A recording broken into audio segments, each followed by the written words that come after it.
So what's up people, how are you doing? Welcome back to Hollywood Breakdowns, and I'm your friendly Hollywood Breakdowner Prajafraj. And in Hollywood Breakdowns, I talk all things about Marvel and DC. From posters to trailers, I break down every single theme, even the movie, so that I can make your film experience better and so that you appreciate the makers of the film more for their attention to details.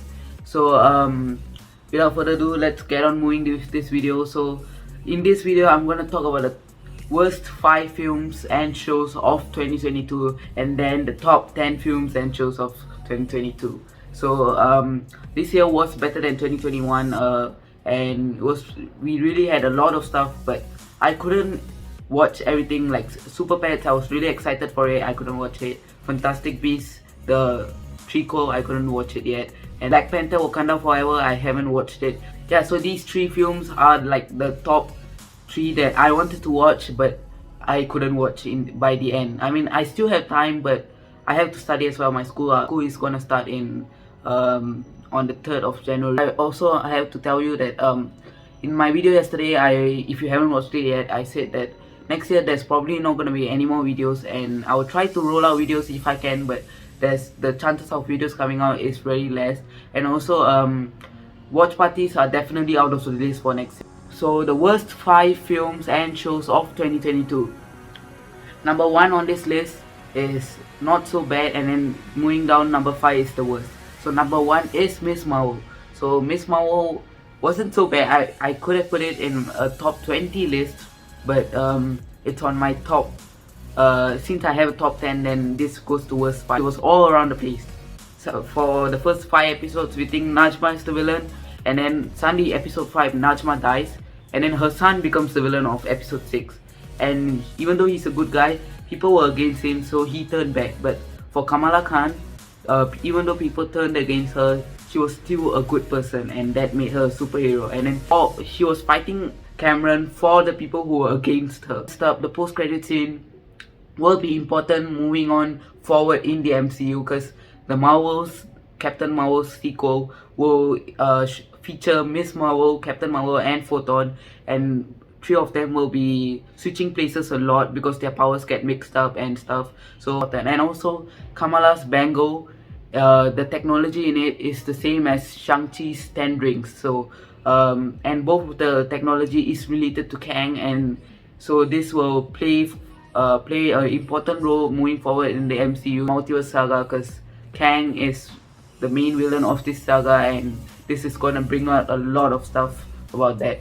Moving forward, number 2 on this list is Morbius. I know for you all it would have been the worst film, but for me it was kind of good, because I watched the reviews. I thought the film is gonna be so bad. Then when I went to the theaters, it wasn't as bad as what they said, it was just kind of all over the place. Like, I only found out Martin became a vampire after searching it up after watching the film. Like, in the film I couldn't understand it, but I did rewatch it on Netflix a month ago, and then I think Sony has a plan for the future of their Spider-Man universe, and they're gonna make all their villains anti-heroes and then do something big.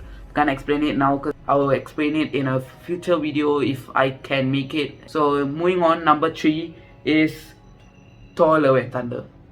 Of course, you would say Morbius was worse than Thor: Love and Thunder, but for me it was a disappointment from Marvel. If I had seen reviews then watched it, then maybe it wouldn't have been as bad, but the humor was too much, more than God the God Butcher is such a serious villain, and you can't play a fool around him. And for a guy named God the God Butcher, there wasn't many butchering. Like, we did see gods dying, but we didn't see how they were killed, which is really bad and sad.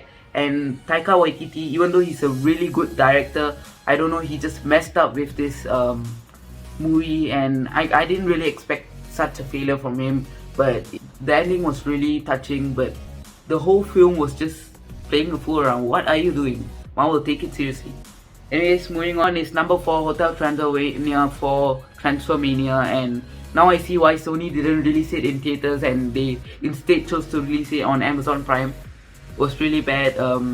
The story was good, but how they brought the ending was bad. Like, what are you doing, Sony? Like, Sony, you just did Morbius, then you're doing this film to like what is going on with you, Sony? And they did the ending a little bit differently. I would have liked it, but it was of course the humor was all very good. After watching the trailer I was really excited for this film, but it ended up as a disappointment. And then moving on, number 5, the last in this worst films list is She-Hulk, the third MCU project in this list. And She-Hulk was just cameos and cameos all the way. They just did fan service, too much of fan service, and they revealed everything in the trailers. Then they showed the episodes. And like, remember No Way Home? The 3 Spider-Man weren't even teased in the trailers, and we were so hyped, and we were like waiting for the movie. But for this one, I mean, what was Marvel thinking? After that we also see a family dinner, I don't know, they were eating together, and then we see Hulk bring out his son. Okay, of course that's important in moving on forward. They're going to do the World War Hulk plot maybe in Phase 7, but what is going on? It's all over the place. And they revealed Daredevil in the trailers. That's what they shouldn't have done. I was so excited for this show because we haven't seen Daredevil in the MCU. We only saw Matt Murdock in No Way Home, and then we have Daredevil in She-Hulk, but they just messed up the whole stuff, and it was like the worst show they have ever done. So let's go to the top 10 movies and shows of this year.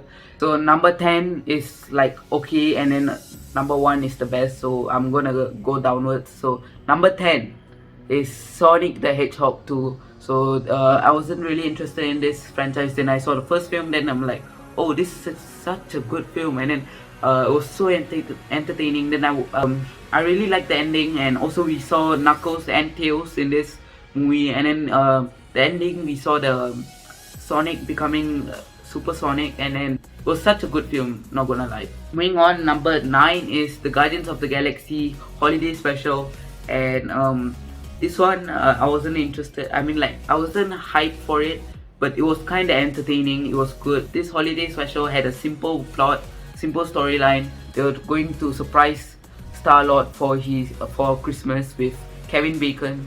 Asked him to do a performance. They literally kidnapped him into nowhere and then made him do a performance there. Yeah, it was a touching one, but it's a James Gunn one, so we can't say anything about it. James Gunn is really good, and now he's the CEO of DC, so that makes me happy. This number 8 is The Grey Man. So this film, I was really excited for it. In Singapore, it wasn't released in theaters, so I couldn't watch it in theaters. So this film was directed by the Russo brothers, and it isn't as good as their Avengers films, but it was still good. And not only was it directed by the Russo brothers, but it had Ryan Gosling and Chris Evans, our Captain America. But Chris Evans acted in a negative role. He was the villain. And then we also had Dhanush, Tamil actor, my favorite actor, and yeah, he was in this film. I was really that's exactly why I'm excited for this film. Dhanush was inside, and he did a really good job, even though he was there only for like 5 minutes. It was a cameo, but I really liked it. Lone Wolf, Avik San, he was really good addition into the movie. And The Grey Man has a sequel announced, so I hope Dhanush appears more in the sequel. And yeah, moving on, number 7 is Doctor Strange in the Multiverse of Madness. So Doctor Strange is another movie that was really bad from Marvel this year, and yeah, but it was still good in my opinion, because we had John Krasinski, that's what I asked for, and then we got Sir Pat Stew's Charles Xavier, and then which was teased in the trailer, and then we got Captain Carter was inside there. I didn't expect they could make her in real life, because What If was another thing, and then they literally made a live action version. And we got Black Bolt. Even though his show is a flop show, The Inhumans, even though it was flop, it was good to see him back. But of course, it wasn't a really hyped character. Also departed the America Chavez, who's going to be important because she can physically travel the multiverse, and now it's the multiverse saga, so we need to see. But of course, one bad thing about this film was, for film titled Multiverse of Madness, we didn't see much universes. We only had 3 to 4 universes in the film, and yeah, it was kind of disappointing. It was fine, so yeah, that's why it's number 7. So moving on, number 6 is Uncharted, and a lot of people weren't so excited with this film or didn't like it, but I really liked it. And it had Tom Holland and Mark Wahlberg, both actors. I like that. Also, there was a cameo of the guy who voiced the character in the PlayStation games. So yeah, and Sony was the production company. So I really liked it. Not gonna lie, I really liked it. I really like treasure hunt movies, and this was another one of that. So I really liked it, and I hope there's a sequel coming. I'm not sure if there's a sequel coming, but I would watch it. Moving on, number 5 is I Am Groot.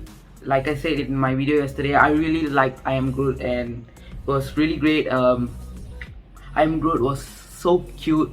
I watched it a few times, and even though it was just 20 minutes altogether, 5 shots, each 5 minutes or 4 minutes, I really liked it. It was so nice, and I like how they even skipped the Marvel intro at the start. They just skipped it, and then it was really good. A really good initiative. We had a cameo of Rocket Raccoon inside, and it was really good thing. It was simple stories, but it was all nice. So I'm waiting for season 2. I Am Groot was another good film, and I hope another good project. I hope you liked it too. So moving on, number 4 is The Batman. Okay, you all might say it was a number 1 film, but for me it was number 4. I'm not really into DC, and in my top 20 films of 2022 video last year, I actually said I'm not interested in this film. But when I watched it, it was kind of good. Not gonna lie, it was good. The story was good. I liked it, so it's number 4. But yeah, it might have been number 1 in your list. For me, it's number 4. And there's nothing much to say about this film. You all know it. It was great. So let's move on to number 3. Number 3 is Werewolf by Night. Yep, you all knew it. It's gonna come. Yeah, I really like Werewolf by Night. I made an Instagram post up on it. Oh yeah, follow my Instagram at HWBOFFL. Yeah, I will leave the link down below as well. So yeah, just go follow it. And my Potter Project Instagram as well, and my Telegrams. Yeah, I'll just leave all the link below to my other channels as well. So just go follow. Yeah, Werewolf by Night was really amazing. I didn't think I was gonna understand it. When I was watching the first few minutes. I was like, what's going on? Because I've never read the comics or anything. But moving forward, I started to understand. Even though it was something new in the MCU, and maybe something new in whole of Disney as well. It's a special. It's like a 1 hour thing, and then it was really great actually. I really liked it, and I'm sure you loved it as well. So yeah, Werewolf by Night mixed to top 3, and for number 2. So 3, 2, 1, Black Adam. Yep, Black Adam. I just watched it 2 days back, and it was really great. Like, I wasn't expecting that, because I only know Hawkman from the Justice Society, and I didn't think I was gonna understand the film. But when I watched it, it was another Batman, just better. For me, it was better than the Batman. We had The Rock playing Black Adam, and I was waiting for this film ever since I watched the first Shazam movie in 2020. Because he is the 7th champion, and since James Gunn took over, The Rock says that he's not doing anything. So I'm really sad about that, but it's a film I really like. With James Gunn now CEO, anytime anything could change. James Gunn is another Kevin Feige, and I'm hoping he might do a DC plus Marvel crossover film in the future, but that's for another time. Black Adam was really great, the Justice Society, and the plot was really great. They did a twist where all along we thought it was The Rock who was the champion. Then plus that the son actually transferred the powers to his father, who is The Rock. So that was a great plot twist. I really liked that plot twist. And the post-credit scene, another great thing. Superman returned, but not any Superman, Henry Cavill's Superman. So that's a great thing. Let's move on to the first one. We should count down. 10, 9, 8, 7, 6, 5, 4, 3, 2, 1. It's Moon Knight. Y'all know it was coming. Y'all knew it was coming, right? I mean, it was my favorite show of this year. Favorite of Phase 4. No Way Home, Moon Knight, Werewolf by Night are my top 3 for Phase 4. It's a Marvel show again, and I really love the series. Y'all can go watch my watch parties, and like how they ended off the first episode by showing us Moon Knight in the last minute. And the director did a really good job. Oscar Isaac, get this man an Oscar. Now he's playing Spider-Man, he's voicing Spider-Man 2099 in our second Spider-Verse film. So I'm really excited for that one. That's my, that's my number one film for next year. Without even seeing the film, without seeing any other films, I'm saying it now.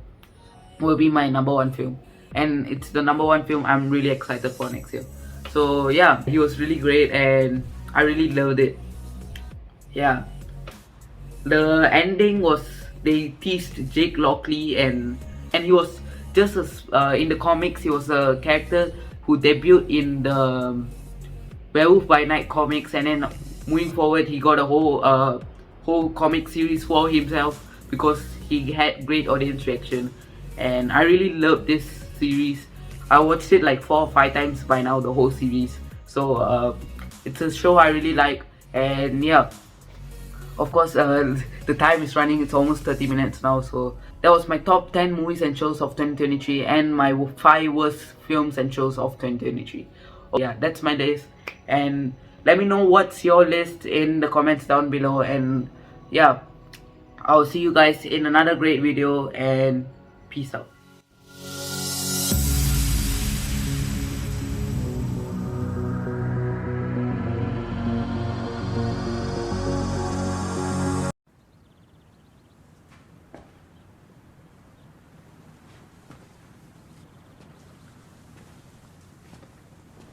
You're still here. It's over.